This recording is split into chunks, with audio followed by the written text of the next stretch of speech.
All right, on this third and last video, Tuesday, May the 20th, we want to show what happens when A, you don't have a board that is correctly adjusted, and two, how to adjust it so that you get the maximum output.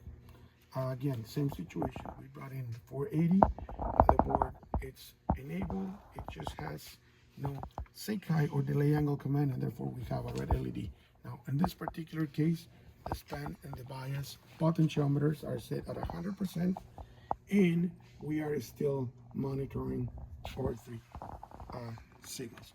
So now, let's go ahead and what do we do first, Tony? Well, first we're gonna clear the low signal inhibit. All right, so we're gonna bring in with about a half a volt. With about a half a volt until that red LED goes off. Yeah. All right. You notice that on this particular case, because it's not correctly adjusted, we already have an output of 248.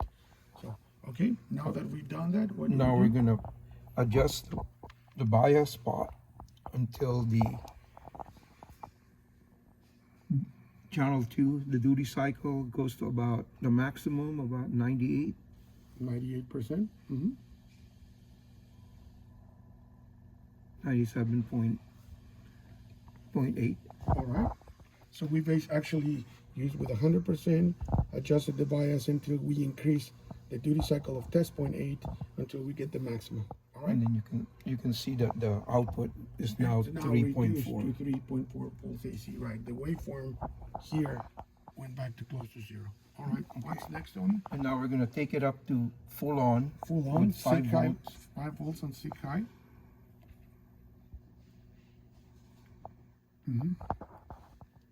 Okay, which is close to that. With about 2.4 duty cycle. 2.4 duty cycle, which is already there.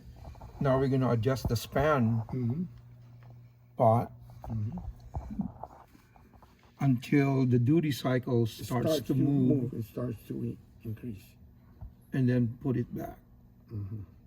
So basically getting it to the limit where just by changing Sekai, you'll start changing, having a linear relationship between Sekai and the duty cycle. And now we have, Basically killing the dead spot. All right. now it should be linear now. From 0 to 5. And you can always readjust it to verify that you have a maximum. You can repeat the process to make sure that at Sekai 0, well, not Sekai 0, Sekai about half a volt, when you clear the red LED, your output is minimum, and when you are at the maximum Sekai, your delay angle is minimum, which means that you are basically getting the full output. All right, this is the end of this third and last video.